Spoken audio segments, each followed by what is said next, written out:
So this is part 2 of the Peter Klutt story, Legendary Motorcar Story podcast. The first one, if you haven't listened to it, it was great. A lot of early childhood stories, growing up street racing, some cool stuff in there. This one a little bit more focused on growing Legendary Motorcar as a business. You guys are going to enjoy this one. Give me some feedback. If you guys want to rate the podcast, share it with anyone who's going to enjoy this thing. Anyone who's into cars, they'll like this one. Enjoy. A bunch of people who know you, obviously listening to the stories there. The one story that you forgot to tell was the time that you, depending on definition, may or may not have stolen a car. Well, that was with Irv. Yeah. Yeah. Was that in there? I thought we did do that. I don't think so. No? I don't think so. I thought we did. You need to check. I don't think it was in there. It was not an official theft of a car. Right. It was a test drive. Right. Tell the story. Okay. So my older brother Irv, Yeah. your uncle, and so he went to look at this Mach 1. And we went to this truck stop or whatever, and the guy was a trucker. So the car was parked beside his rig, and he opened the little hatch, and he had the battery for the car in there and the keys in there. Okay. So we look at the car, and it's a 70 Mach 1. It's a yellow car, stick car, Cleveland car, kind of a cool car. And how old's Irv? 16? No, so I'm 15. He's 4 years older almost. Okay, so he's almost so he's 20, 18 19. or 19. Yeah, okay. All right, and maybe I was 14. But anyway, the guy fires up the car. We're looking at the car, and Irv's real interested, and he said, "I'd like to take it for a test drive." And Right. the guy says, "No." And he Did he give you a reason? just refused. I think he thought, punk kids, they're not going to buy it, whatever type Joyride thing. or Joyride, whatever. Yeah. whatever type thing. So he just refused to let us drive it, and it was a lot of money for him at the time. So he was, I don't know if I want to buy it. I don't know if it drives good, whatever. So we went there that night because we saw the guy take the battery and the keys out of his truck. Exactly how We knew exactly how the operation worked. So we went back that night, and Were you guys nervous? sure. We put the battery in. Irv took it for a test drive, and we're the lookout, me and Bob. Yeah. We're the lookout, making sure he puts it back in the spot. We put the battery back in the thing, the keys. The guy would never know, and the next day, he bought the car. Wow. And the guy didn't know at all. The guy had no idea. Wow. No idea. But that's why I always say it's funny how life can take those forks in the road. And, you think it could have been just unlucky, a cop driving by. Here's 3 kids stealing a car. Right. And, we were just taking it for a test drive. I don't think it would have flown. No, not at all. And just life could have changed dramatically. Yeah. Yeah. It's funny how that goes. The one other story that I remember, and you kind of have a couple of these stories, maybe when I started delivering cars or accidentally scratched a car around the shop or something, you'd make me feel better by saying, well, no, don't worry. One time I did this. Oh, yeah. Do you know what story I'm I know talking about? exactly the story. Was this one of your first restorations? So it wasn't actually a restoration. It was a 68 GT350 convertible. And it was, I want to say it was a black car. But anyway, the guy asked us to put a Paxton supercharger on it. So we put the Paxton supercharger on it. Chris and I are, playing with it that night, getting it all running and everything. And at the first shop, which was an industrial unit, there was just a laneway out back. There was a guardrail real tight, like you had to do a 3-point turn to get it in the bay door. Mm-hmm. So we pull it out, fire it up, just running great, doing everything the way it should. And then I go to step on the gas, and what happened was, so now I'm pointing down this alleyway with guardrail on one side, and there's a guy working on his car. And it ends up he was an illegal immigrant because he was working for Nabali next door, the machine shop. So he's working on his car next door, or, 3 bays down. So it sputters a little as we're running it, and I've got it in drive, but I guess what happened is the second I put it in drive, the linkage bound up a little, it sputters a little, so I give it a little gas to keep it running, and the throttle sticks wide open just because of the way it had bound up. Yeah. So throttle is wide open. I'm doing a burnout. This guy is working on the car. He launches over the car like Bruce Lee. I'll never forget the look in his eyes. They were like big as saucers. He launches over the car like Bruce Lee, and there wasn't enough room for the car between the guardrail and this other car. Right. So I'm just auguring through the car and the guardrail, like, finally the throttle still hung. Throttle hung wide open. Finally reached down for the key, and I'm wedged between the cars. The guy comes up from the other side of the car. I mean, he's leapt over the car now. And we're like, oh, shit. And we're supposed to deliver the car. That day. The next day. It was supposed to go on the transport to a guy in Edmonton we sold it to. So I call up the guy in Edmonton, and I said, listen, here's what happened. Yep. I said, it's cosmetic stuff. It's, the front headlight buckets, the front fenders, the doors are okay. We knocked the side scoops off the quarter panels. Yep. And I said, I'll either send you all your money back or, fix it, whatever you want. And the guy wanted a red car. So he said, if you paint the car red, I'll still take it. Okay. So we fixed the car, painted the car red, and and I'll never forget, Mom, your mom, Vic, and I were going out for dinner that night, and, it was like, all right, get a good bottle of wine. This is going to be, I need something to drown my sorrows in this one. Do a free restoration here. Exactly. So, where we left off was you had just kind of decided you were going to build a shop, sold all your inventory. 90s recession hits, but it doesn't really matter because you don't have any cars and you've got a property that you're living at anyways. Right.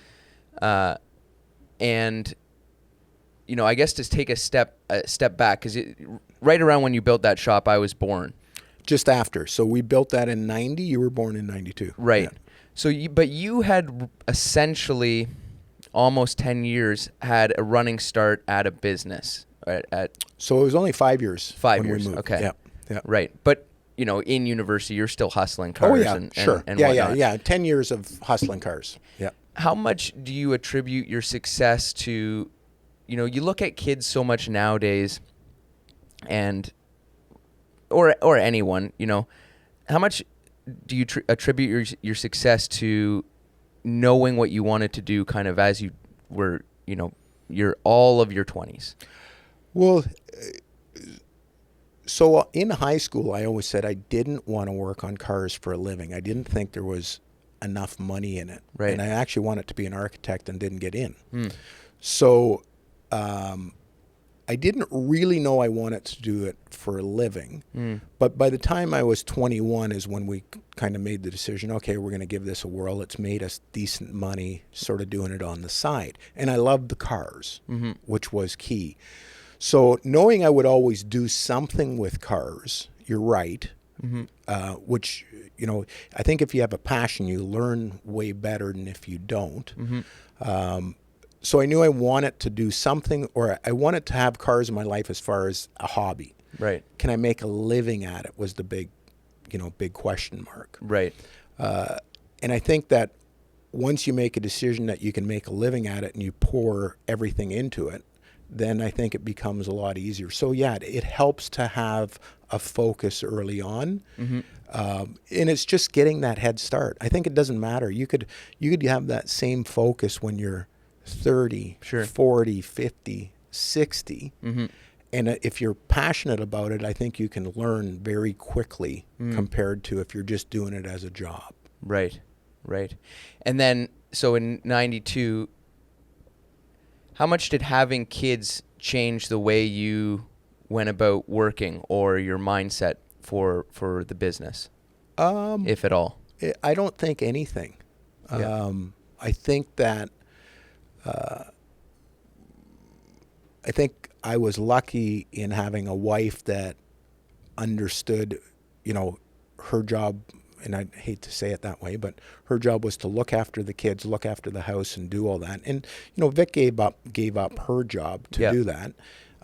When doing all the books. And that allowed, by her kind of working for me now and doing the books and making sure that life was simple on the home front, allowed me to focus on work. And then one of the other things that I think helped tremendously was the fact that the house and the shop were together. And that's a good and a bad. It can be fabulous in the sense of, you know, you're always there, it's nice and easy and it's handy. Mm-hmm. But the downside is you're always there, it's nice and easy and it's handy for everybody. Right. Yeah. But I think that, you know, that distinction, I think it's more of a positive now, because whether you live close to work or not now, you're always at work if you want to be on your cell phone. Sure. Like anyone can be, right? Yeah. Whereas all it's done now is delete your commute. Right. And even then we had the shop phone would ring into the house. Right. And, you know, you grew up and, Yep. and you know, your mom used to say, do you think we should have it ring in the house? I said, they'll get used to it. It's not a problem at all. And you would just sleep right through it. Yep. You know, and that's, you know, it was funny early on because Massenberg, Paul, who we met through racing, Yep. you know, tried ringing us. And I think it was like a Christmas Day or Christmas Eve. And, you know, Vicky's saying, are you going to answer that? And I go, yeah, somebody might want a late, you know, Christmas present for somebody. Of course I'm going to answer it. Yeah. And he tried just for fun to Just see for if, fun. to see What are you if he- doing answering the phone?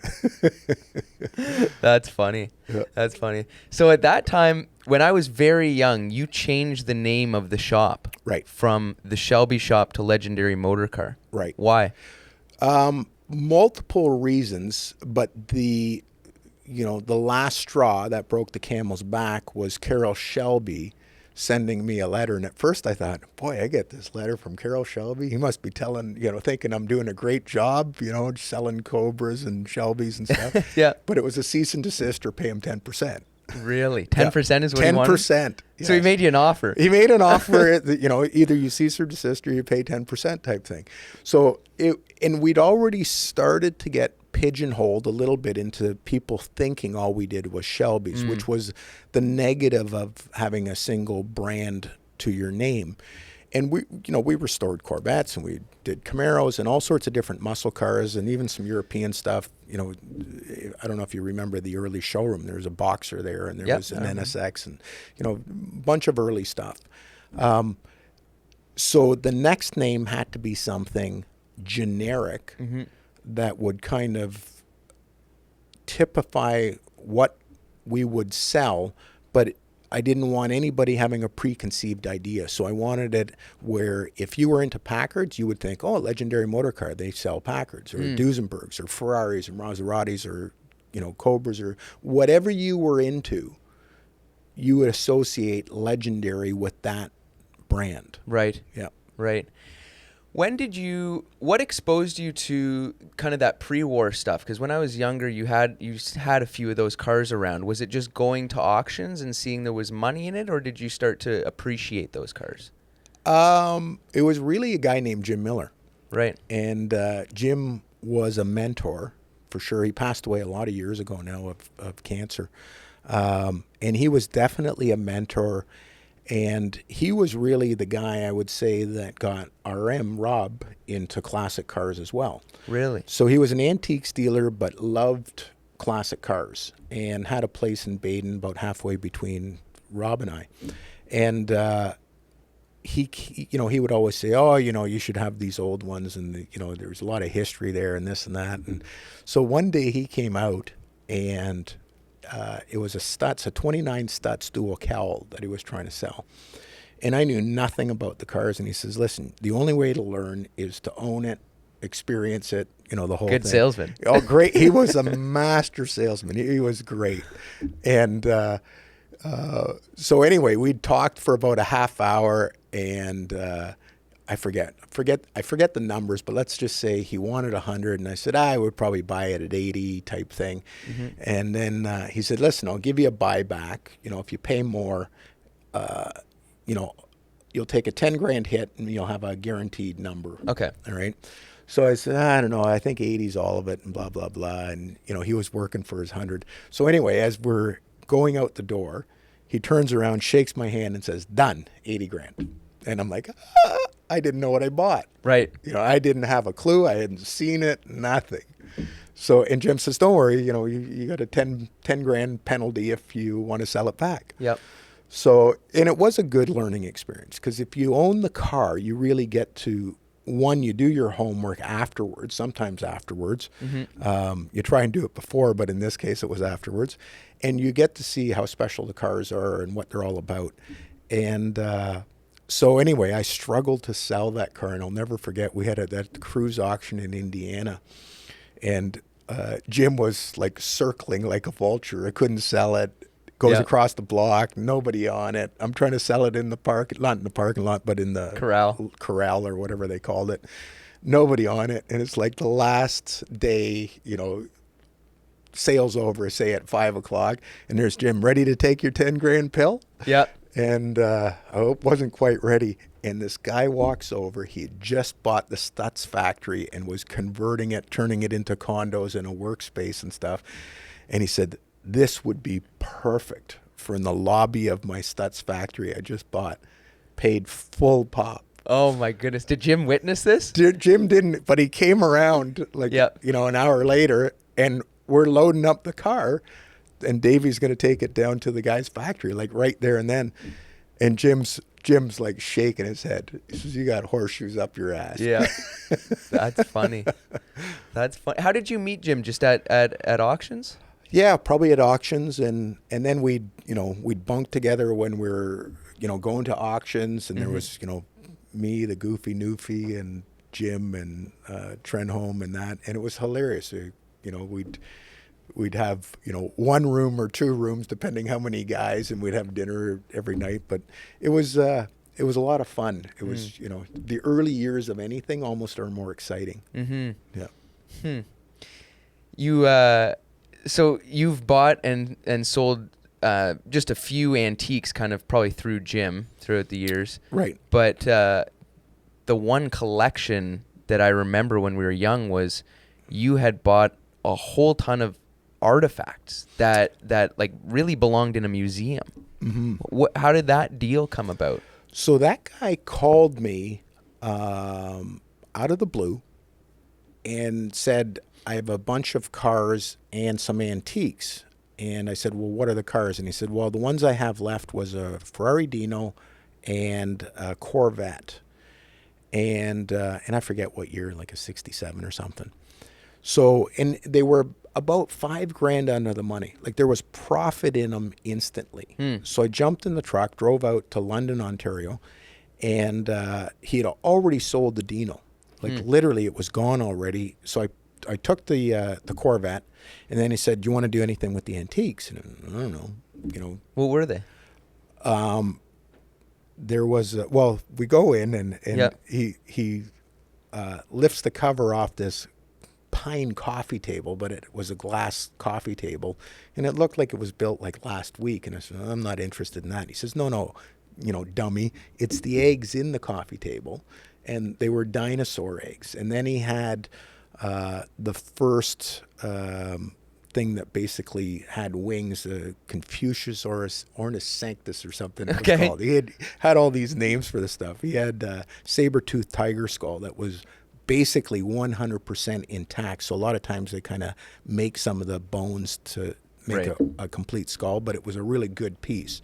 And then this woolly mammoth tusk and a bunch of these fossils and, these things that were, I don't know how many billion years old and stuff. So, and I had no idea what it was, but Jesus, stuff looks cool. And I says, what do you want for it? And he says, I don't know, $50,000 or whatever the number was. So it seemed cheap enough. It seemed like, but I knew nothing about it. Right. So I called Pinball Louie, who called Billy Jameson, who had bought the Niagara Falls Museum, the contents. Right.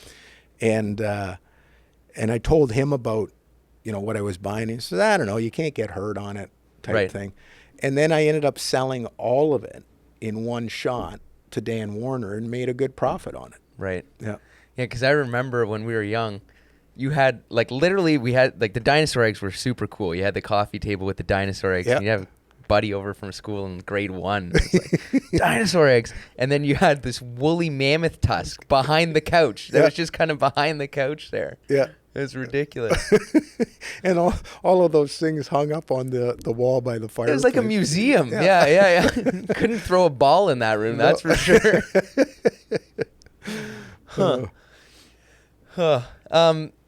I feel like that when we started, I mean, me and Ryan started buying and selling cars when we were 15, 16, all the way until now, you've always had in the back of your mind what happened with the 90s recession and saying it can happen again, it can happen again. Have I beat that in your head too much? But not too much. We might be on the verge of something here.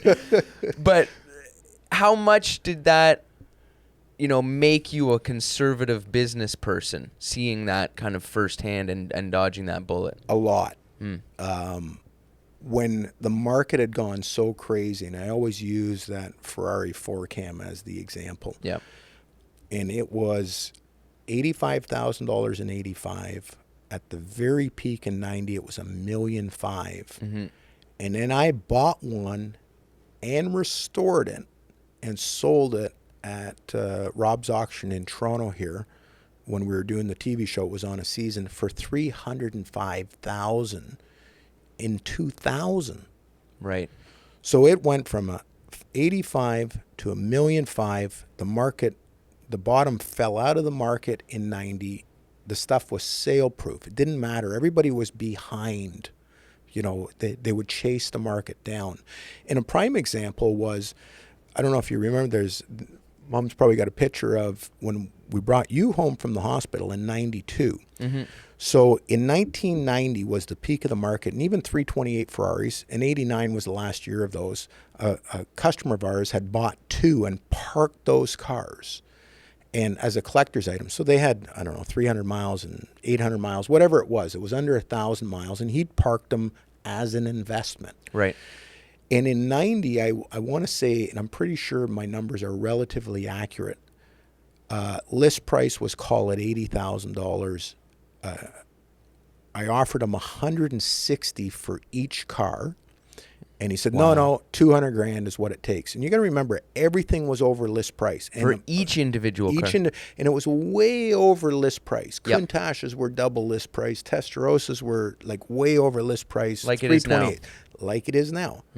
And maybe not where it's double list, but it's certainly well over list. Right. And then I remember him saying, no, $200,000 is what it takes. And then about 2 months later, he called me up. I'll take your 160. And I said, no, the market's changing. I'll give you 140. Right. Long story short, 2 years later, I bought the pair of cars for 160. We chased the market all the way down. Every time he'd, get comfortable with my offer, the market had moved down further. And right. I said, no, market's changing. And I would always say, hey, my offer's good today, not 3 months from now. Right. And everything was going down. The real estate was going down. The cars were going down. It was a pretty major drop in cars. Right. All the way until when? Kind of 2000 and... Well, what happened was in between 90 and 93, the cars just wouldn't sell. Like right. Auction sales rates were 50%. Right. Nowadays it's 90%, 80, 90, 100% auction rates. Right. Back then, it was down to 50%, 40%. So the stuff just didn't sell. There was right. no buyers for it. Right. And I would say that there was no buyers, and then it kind of bottomed out, you want to say, mid-90s, and then it just stayed there for years and years and years. Right. And then it became stable. You could do business again. Yeah. And then, you look at a 250 GTO Ferrari. What was that worth in 2000? Boy, I don't know exact numbers, but I want to say $8 million. Sorry. Yeah. Yeah.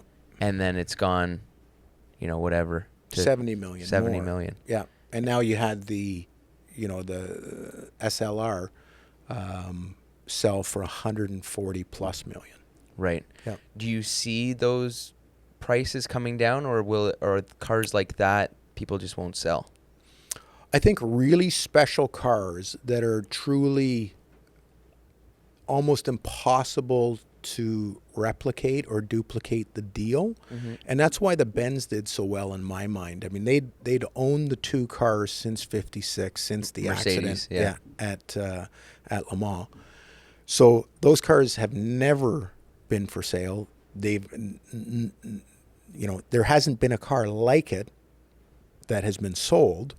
So you could say, yeah, some of the other SLRs, the Roadsters would be comparables, or the W196 of Fangio's, but that was a single seater car, Yeah. Would be comparable. But there's nothing exactly the same that is ever sold. Yeah. So hard to put a number on that.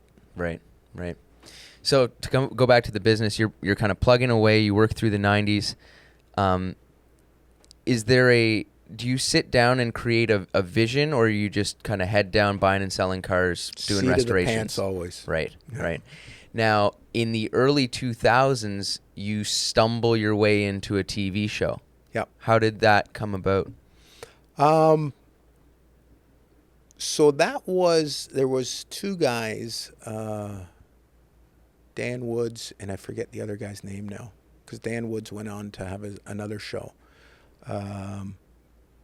Anyway, Dan Woods was the host, and the other guy was the producer. Mm-hmm. And they had a deal with Speed Vision, and Speed Vision had just fired up. Right.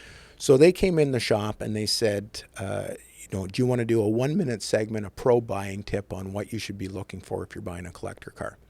So we did a 1-minute segment, and I had good feedback. And the first year, the premise was still they're going to restore a car over the 13 episodes, and at the end of it, they get a free car, basically. But they were going from, Joe Blow's body shop to this guy's chrome shop to this guy's engine shop, and those guys had businesses to run.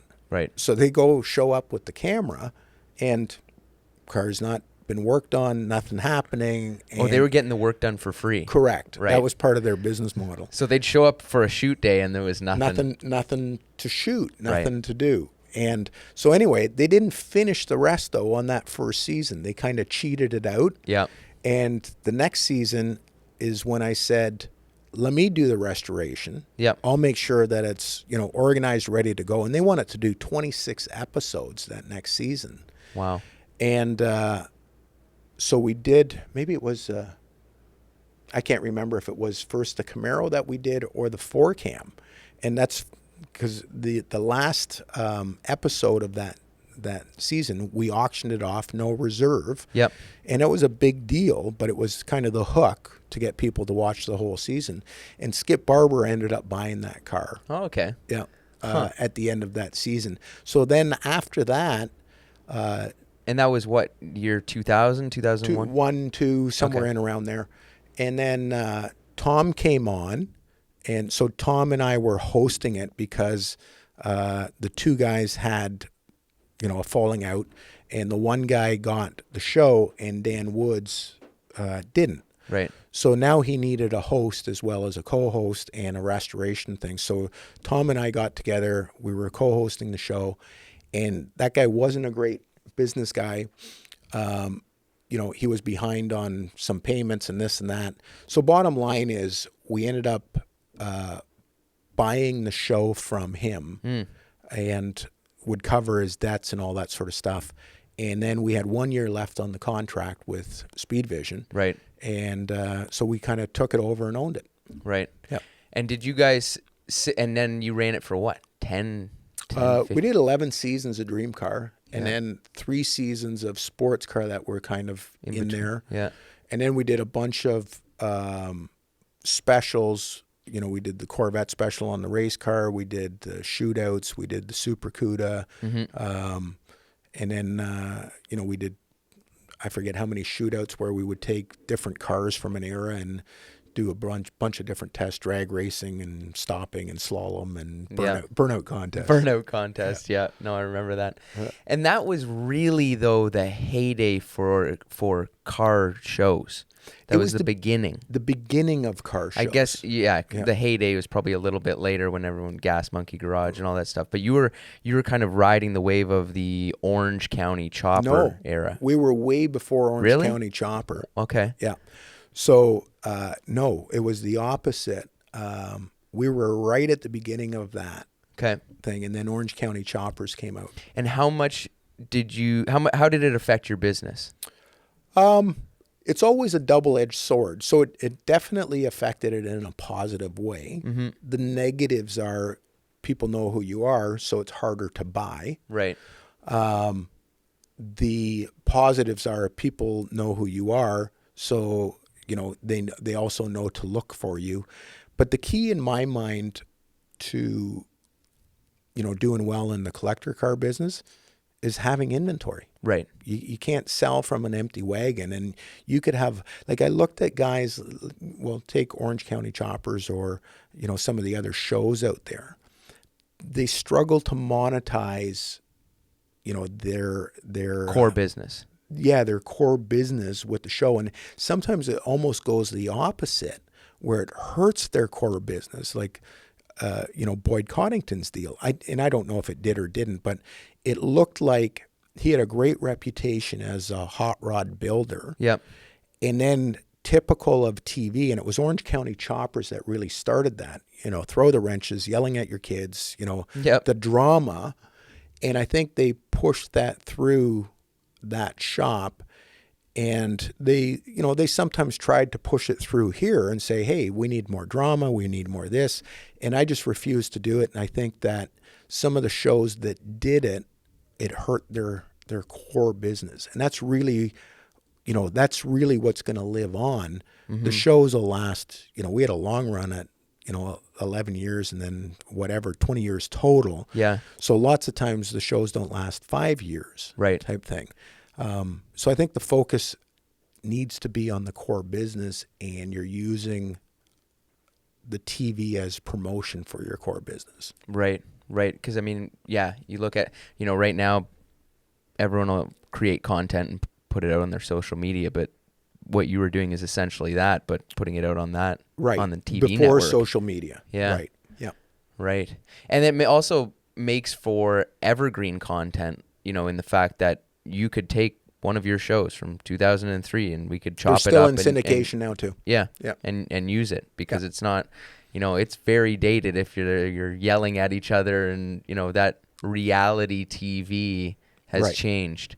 Right. To stuff like this, where podcasts, where people are just craving real authenticity. Right. And you had that from the beginning. Right. And that was, the reality TV thing. I think people now finally really understand that it is, I don't want to say scripted, but it's thought out. Right. It's not the way we used to do it, where literally we would show up and when we showed up at Earnhardt's place, what are we doing? I don't know.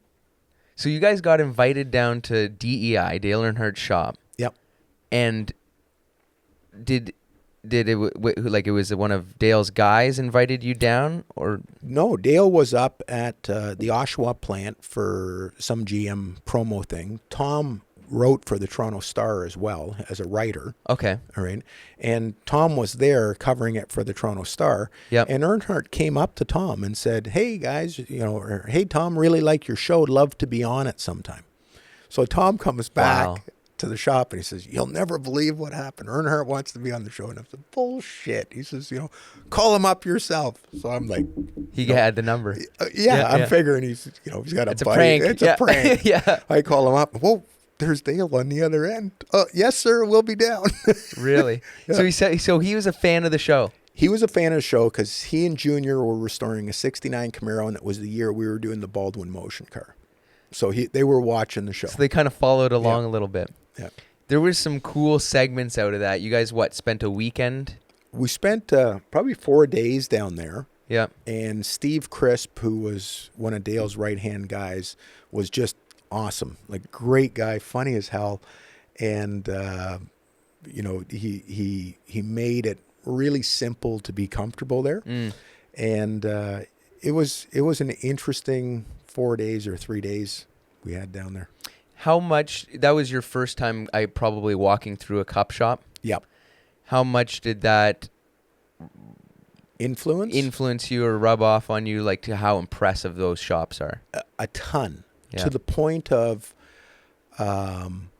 so when we built the shop here is right around, just after that. Yeah, 2002 or 2001 or 2. Right. So I think we were at Earnhardt's in 2001. And literally, when we bought this property, it wasn't zoned yet. It was designated to be zoned. And I remember using the footage of Earnhardt's place in Mooresville, and it was like the Taj Mahal. I mean, it was massive, marble granite floors, spectacular, Right. like spectacular. And it was, the centerpiece of NASCAR. It was just unbelievable. So I used all of that footage, went into the mayor here, Yep. and said, "This is what I want to build." I fibbed a little bit, by about tenfold. Yeah. You're not building I was DEI. a used car salesman. So I told them, "This is what I want to build. It'll be a tourist attraction. We'll have, this showroom and a working facility." But that really inspired, doing epoxy floors in the back and making it neat and organized, and really changed, like I wanted to do it one up from what people were used to in restoration shops. Right. And I think he inspired me a whole ton to just take it to another level. Right. Yeah. Right. And like I said, that footage, Yep. we put together a 5-minute clip of DEI and said, this is what we're going to build here in Halton Hills. And we got permits to do it before we should have. And I mean, it was 20 years ago. And I think of, if only, politicians and bureaucrats could look at it and say, this is a good thing for the community. This is a good thing for the tax base, and just let things happen. Like I always say, if there was a common sense department, in some of these bureaucratic things, or even just one common sense officer, that would help a ton. Yeah. And for it sure. happened that the mayor was the common sense officer. Right. Yeah. Right. Because, you'd be crazy to not have an attraction like that in your town. Well, especially when, 5 years later, it's going to happen anyway. And all around us, you can see what's happened. It's, Right. We were just the first guys here. We were early. Right. Yeah. So you were out of space again at the shop you built in 90. Right. And one line over, there was a house and just a field beside it that wasn't zoned for what you wanted to do. And you just... There was 20 acres. And I remember there was an ad in the local newspaper. Mm-hmm. And it said, "Future industrial house for sale." And I remember driving by it and go, what kind of idiot would buy, Yep.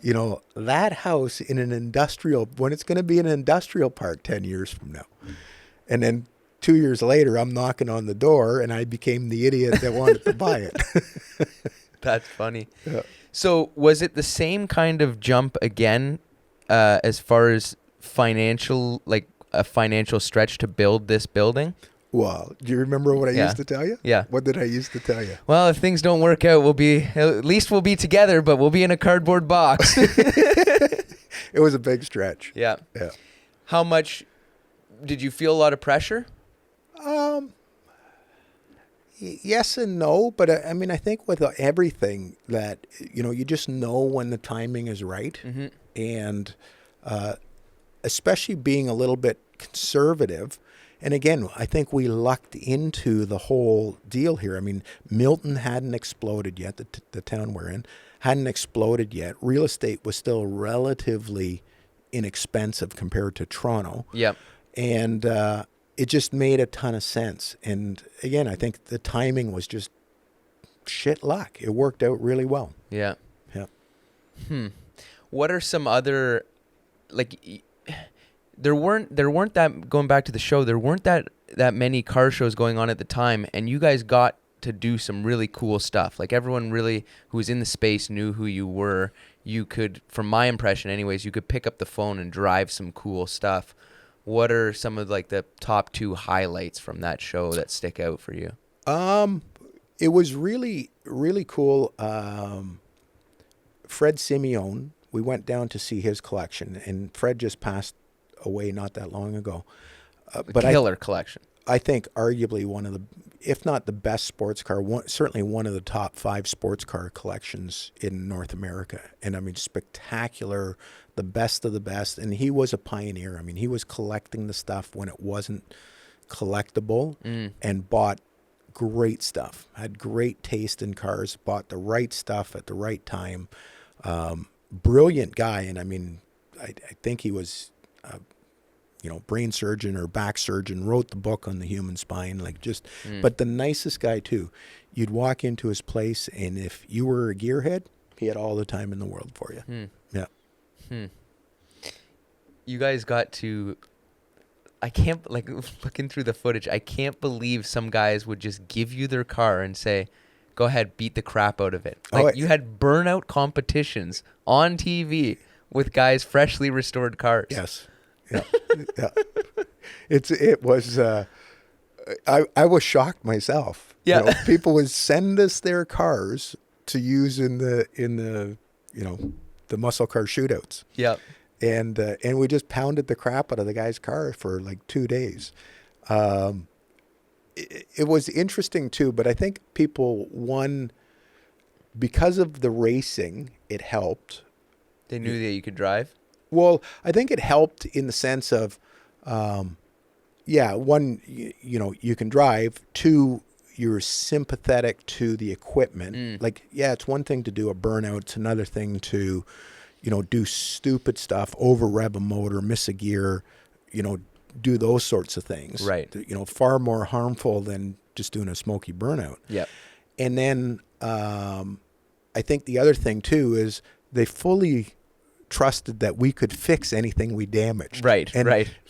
We never damaged the car, which was shocking. Yeah.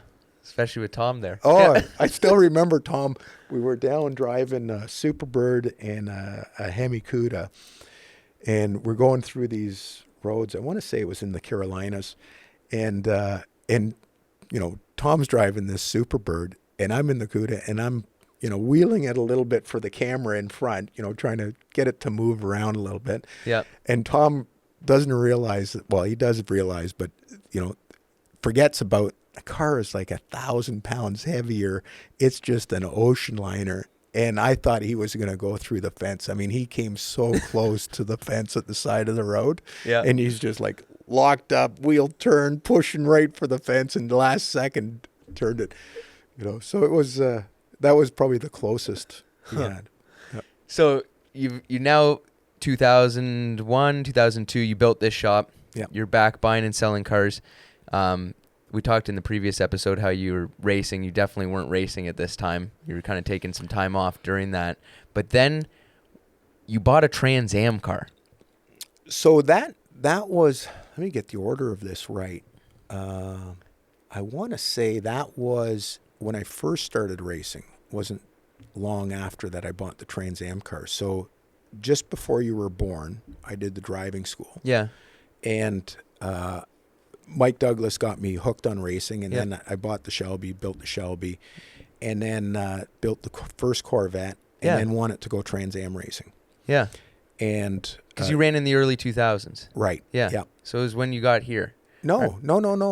It was this was in the 90s. You were still, because when Gagliardo got killed at Mosport. That was 2002. You were here. I remember the Fox body car getting delivered here. With the Tide suit. No. Yeah, that's 2002. 2001 at Mosport was when he got killed. Wow. Yeah. Okay. Okay. Yeah. Okay. So that's a big jump, though, as far as racing goes. Right. To go from kind of recreational vintage racing to professional sports car racing. Right. That was hilarious. You bought a Trans Am car and said you were going to do it. I bought an old Trans Am car from a guy in New Mexico. And it was a Roush car, and I think it was chassis 13 or 14. But it was an old car. It was an old car. Yeah. And then it had the Fox body, like you said. And went to Gentilozzi and bought his prototype body that was heavy, but it was a Jag body, so it looked current. Right. And we didn't have a clue about professional racing. I mean, we'd vintage raced, and that was it. Yeah. And so our first race is at Road America. And again, the motor that we had in that car was a motor that Active Engines built on the TV show. So it was this, they built good motors, sure. But it wasn't a Trans Am motor. Yeah. It wasn't a Roush motor or anything like that. And the guys from Oakville down the road, right? They built my Trans Am motor. And so we go to that race, but I just bought the trailer, and I didn't have a truck license yet, like an AZ license. And I won't mention any names, but a good customer had the ability to get me licensed. He knows who he is. Yes. Yeah. Had the ability to get me licensed. And, I did a very short course. I go down to Penske, rent a rig from Penske, Yep. and I've never driven a tractor before in my life. Now, this is in the old days when you could do this. Yeah. And so I'm learning to drive truck and trailer. And who's your crew? Like, So how many guys do you bring to crew- Mid-Ohio for a Trans Am Well, it race? was Road America. Or Road America. Yeah. So it was Lou and Bob. So And Bob's an electrician. Lou was working at a tire store at the time. Yep. And Lou's still here today. He's an awesome mechanic, but he was working at a tire store then.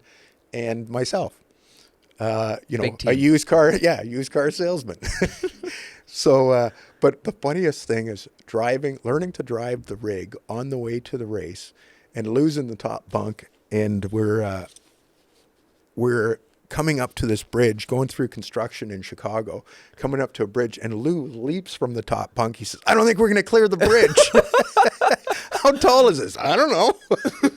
So anyway, we get there. It was an IndyCar weekend, and this is in Trans Am. When you had to qualify, there was 40 some odd cars there. Just to make the race. And I'm trying to wheel it in this parking spot, and they're like, 2 inches wide, your spots to get in, like between the rigs.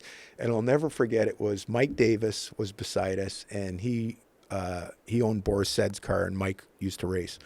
And so I'm trying to get it in the hole there, and I'm struggling. And his truck driver was going, "Boy, you're an embarrassment to the truckers." And I says, "How long you been driving that rig for?" And I go, "About 10 hours now."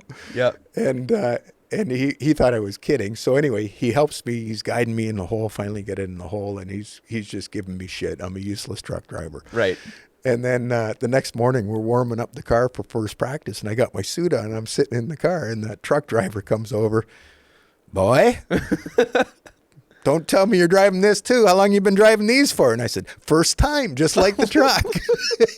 And he thought we were crazy, which we were. Do you qualify for the race? So qualified like, 30-something. So you made the race. Made the race. And Kenny Wilden was running for, I forget, Durhog, I think, at the time. And Durhog was the guy that did all the gears for the Wiseman transmissions. Okay. And Kenny comes over and we go, "I think we got the gears wrong. Like, it's just wrong everywhere." So we tell him what gear ratios we have. And he goes, "Yeah, you got pit gear right and everything else is wrong." So we buy some gears, or Kenny gets us some gears from Durhog. We put them in that night. And it was pretty easy training to work on the Wiseman because it just had 2 shafts in it. We just lined them up. Anyway, so we go out, do the race. There's some carnage. First race, finish 14th, and pull it into the pit. And there's that truck driver, and we're 14th, and Finish 14th. Finished 14th in the race. Probably paid. It did. Yeah. It did, actually. And the truck driver's shaking his head, and he says, "Boy, I can't believe you guys are crazy out of Canada." It was good. That's funny. And I was kind of too young. I remember I went to the Mosport race. Yeah. Tell me about that one. So that was shortly after. So the Road America race was the first race, and I think Mosport was maybe the second or third race. We did Cleveland as well. And I qualified in between Gagliardo and Longo. Mm-hmm. And I broke a lash cap on my active engine's motor. Yep. And I was pissed. I phoned up Mike. He says, "I don't have anything, so I can't race." And in qualifying, you broke it. Broke it in just after, in qualifying. And so anyway, I think we're 18th or something, and one was right in front, one was right behind. And at the beginning of the race, Gagliardo came off of one, got sideways in the track, and Longo T-boned him, and Gagliardo died, and Longo broke his neck. And it was the one time you guys were right there, mm-hmm. And Mom was there, and it was the one time she was like, "I don't know about this racing," because it was close to home then. Like, you guys saw what happened, and it was a big deal. Yeah. Yeah. Yeah, it was in between corner 1 and 2 there. Yeah. I remember that pretty vividly. Yeah. You had one other race there, not to linger on your Trans Am career too long, but you had one other race. It rained, and you guys were running like fifth or sixth or something. We were running really good at Cleveland. That was the other race, and it rained, and we had the rain tires on. We're making great time. We come in, it starts to dry up, and we come in. Hang on. What are you thinking as you come in with two guys in the pits that you're going to change under green? You're going to... I think it may have been, yeah. I don't know what it was. So anyway, we should have stayed on the reins, but we come in and we didn't put anti-seize on the single, it was a single spinner on the thing. So we couldn't get them off. The wheels, yeah. And we didn't have the big gun. Right. All the big stuff. We couldn't get the wheels off. And literally, we sat in pit lane, couldn't get the last wheel off the stupid car. Oh. Like a bunch of idiots. Yeah. That's funny. Yeah. Huh. And then to continue on with your racing, you were hooked on racing at this point. I was hooked from the first ride at Watkins Glen. Okay, but now you're kind of, the business is going, you're able to kind of pick and choose races throughout the summer that you want to do without stressing too much financially. You can do some racing. Yeah. So the racing really started in the 90s. Right. Okay. And then let's just say finished around right after Trans Am, basically, and you guys were go-kart racing. Right. And then I stopped racing for probably 6 or 7 years. Yep. It just too busy with you guys racing and that. And then it was literally, I vividly remember the year you and Ryan both won the Canadian Nationals. Mm-hmm. And I thought, okay, I've done my job as a parent. Yep. You're 16, he's 15 or whatever the ages. 13 or whatever. Whatever the ages were. Yeah. And I've done my job as a parent. I'm going racing. You guys are on your own. Yep. And that was sort of the last go-kart race. Yep. That you still raced a little bit after, yeah, but looked after the cart yourself. Yeah. You turned 16 and you could get to the track. Yeah, exactly. Yeah. Yeah. So you built your hot rod car there. And then what inspired you to buy a Pinty's car and race in the Canadian NASCAR series? Seeing it? I think that was a function of NASCAR buying CASCAR. And Kenny was here at the time, running the fab shop. And he'd always had a CASCAR that he would do some races with. Right. And we just chatted, and he says, you should try this. And they have a couple of road races. And bought an old CASCAR and converted it and got hooked on NASCAR. Right. Yep. So how has, I guess, the vision kind of changed for Legendary in the past couple years, or has it changed at all? Well, I think the racing thing started out as the demographics were great in SVRA. Vintage racing. Racing. Yep. And then the demographics in any race series are great. Right. Like you go to ALMS or IMSA or, any formula. The people there have money. Right. They like cars. They like, they like racing, but they also like cars. They're your customers. They're the customer. Yep. And the more we got into racing, the more appreciation I had for historic race cars. And when you look at it today, the most valuable cars by a long shot are historic race cars. Hence the SLR at 140 million, GTOs at 70 million, and all the way down. They are by far the most expensive, most significant cars. So it all works together really well. And I think that, again, coming back to having a passion for racing lets you learn about historic race cars, about modern race cars, and it just sort of happens organically where you start buying and selling race cars. Right. So do you think going forward, and I completely agree, obviously seeing it from the inside, with all that kind of post-war European sports racing car stuff is really the pinnacle of cars as a asset class. That's where all the expensive cars are, really. Mm-hmm. And there's all these big historic events. Do you see going forward trying to move more and more into that space, like trying to go to Goodwood with a car every year, trying to be at these historic races and compete and rub shoulders with those guys over in Europe or in Laguna Seca? For sure. And, that was part of the reason we're going to do Goodwood in, a couple weeks from now. Mm-hmm. And yeah, really excited about doing it. We did that members meeting as a warm-up and just blown away by how race crazy Europeans are, Brits are, and at a different I don't want to say on a different level. They just take it, they're more aggressive over there, especially than the West Coast racers compared to East Coast racers compared to European racers. And I think it's just a different sort of mindset where, even European restorations, I want to say, and I'm using a broad brush here. Sure, on average. Yeah, they're more into making the cars work, less about making them into jewelry. When they do a restoration and when they have shows, it's more about that. And I kind of appreciate they want to make them work, which is what cars are all about. Mm-hmm. It's not just the visual, it's also the experience of, the sight, the sound, the feel, the handling, and all of those things. Right. Do you have, if you could own any cars, say I gave you a 10-year horizon, if you could own any car, falling into one of those kind of race car categories, what would it be? Still the Daytona Coupe.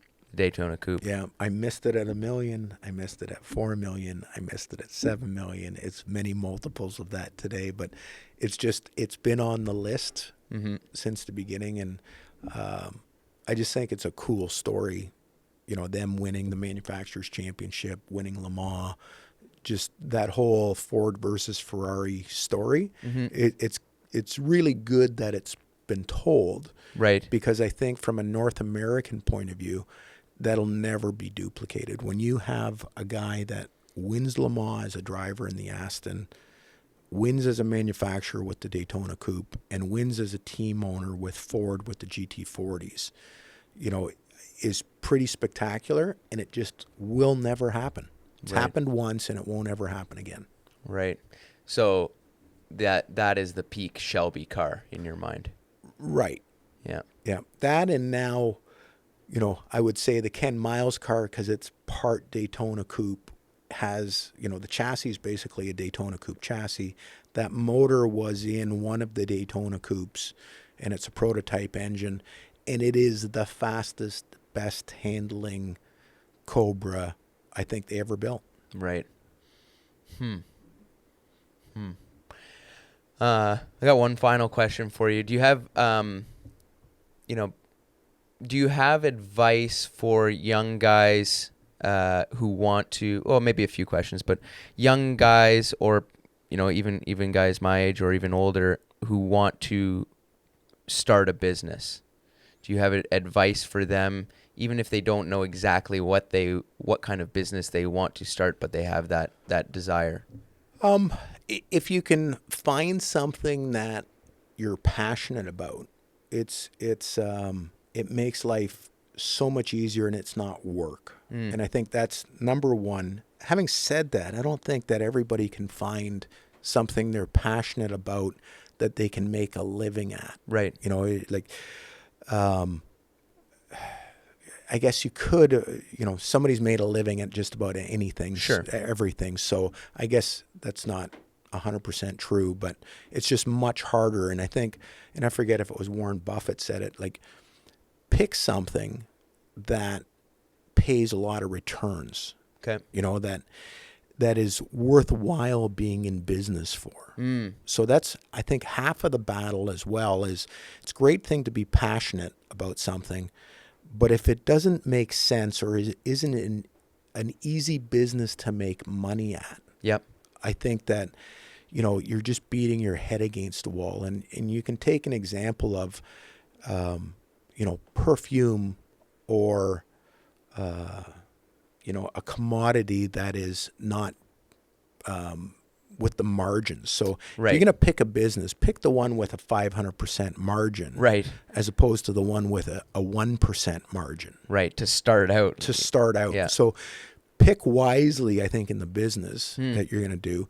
And again, you know, it's just as easy to sell an expensive car as a cheap car. It's just as much work to sell an expensive car as a cheap car. Mm-hmm. And again, maybe the margin isn't quite as big in that expensive car, but the dollars are big enough that it justifies it.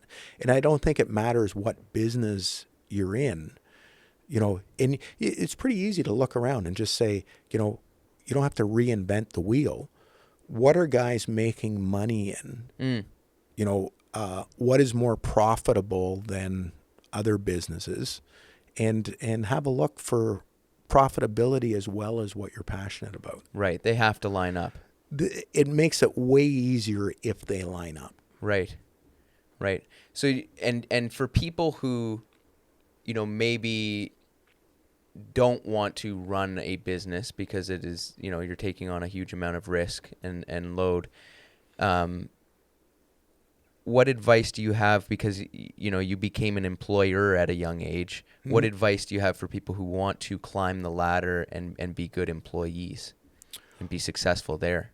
Well, I think with anybody that works hard and tries, and I would way rather have somebody that works really hard, tries really hard, and is passionate than a guy that has all the skill in the world that you struggle with to get, you know, to work and doesn't care. And I think caring is a big thing. Like, you know, where, you know, it's funny, and I won't use names here, but, you know, the guy that comes in Fridays to clean the shop cares about how the shop looks. Mm-hmm. He loves making it perfect. And I think sort of being, you know, trying to do your best at whatever job it is. When I worked at the Minion stores, I wanted to be the fastest guy stocking the shelves. Right.